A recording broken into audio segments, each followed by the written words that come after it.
Akkam jirtu daawwattoota qophii waan Keenyaa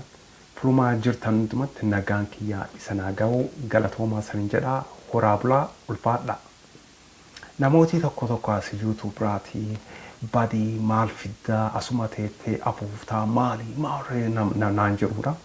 An garuu lakkisaa ijoollee hin jarjarina nama akka kiyyaa waan qabdaniif as rabbii galateeffadhaa maali hin feesisuudha. Garuu ani wajjaa YouTube raa bade isan dhuftanii fuula kiyya kana na caala waan tokko uummata keenya wamanxasuu fi hin dandeettu as YouTube irratti hin dandeettu moo hin dandeettan na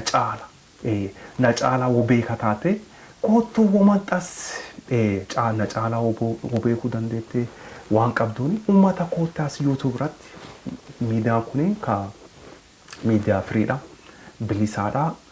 gaa isanis Ameerikaa jiraachuu dandeettu Kanaadaa European Union kuma jirtanitti viidiyoo interneetii yoo qabaatanii as kunoo maxxansuu dandeettan namni san dhowwu jiru Facebookii sofeetan as YouTube keessumaatti YouTubeis as koottati maxxansaa isan affeeradhaa maxxansuu dandeettanii isanin jedha danda'a yoo qabaatanii oon danda'a hin qabannes baradhaati koottaa maxxansaa nam eenyutti isan dura dhaabate koottaati maxxansaa isan immoo akka na caala waan bareeda tokko akka maxxansitan ani sani fedha kanaaf bare YouTube raa akka maxxansu kan laalee namii na caalaa tokko dhufe kun maal beeka gowwaan kun ani isa caalaa viidiyoo produce godhee maxxansuu danda'a isa caalaa afaan Oromootis beekaa Ingilishis isa caalaa beeka afaan waan namicha kana as YouTube raa akka jiru ani isa caalaa kanaaf isa caalaa hojjechuu danda'a jettee akkas maxxansitu otoo jiraatte eessa jirtare hin jiru bare otoo namooti akkasii jiraatanii ani jabaadhaa isaaniin jechuuf eessa jiran garuu hin jirani bare garuu as ati badii asiitii maal goota naan jedhu lakkisaa jara keenya anyways sadhaa waan Azeb Mesfin namin ben wajiraatanii Azeb Mesfin TPLF member TPLF founderi keessa nama turte isheen nama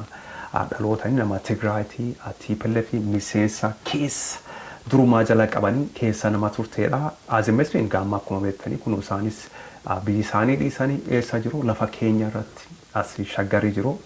lafa keenya irratti duroomuu jiruu gaarii as dhufanii iska jiraatan garuu as nu bira dhufanii duroomanii maal jedhanii biisaanii galanii nu dhiisanii garuu kun akkuma agartan kana ganamaa galgal ijoollee Oromoo barataanii miidhamaa jecha itti dhaqqabu jiru hagarraa waan dhaabate hin jiru miidhaan tokko hin dhaabanne akkuma beektanii akka Amnesty International akka jedhanitti riippoortii tokko dhaga'uun dhabdanii Oromoon 5,000 ol maniidhaa jiraa jedhee waan Oromootaan qofaaf Amnesty International maxxansee ture akkuma beektan akkas kun wadroomanis waan fedha wataanii asiitii deemuun fedhan nu biraatii deemuun fedhanii galuun biyya keenya galla maali sun haftee dhorre as maaliif galan isaan kun as droomaniidha. Anyways article kuni me jara keenya me article title isaa sanii dubbisa isan akka deemtanii laattanii dubbisanii akka warra baratan fedha ani barataadhas barsiisas as kun YouTube irra jira yeroo keessaniif immoo galatoomaa sanii jira article kuni a letter to Prime Minister Hailemariam Desalegn article kana gadoo buutanii laattanii immoo namoota dureessa listi asitti maxxanfameedha number 1 ini Azeb Mesfin akka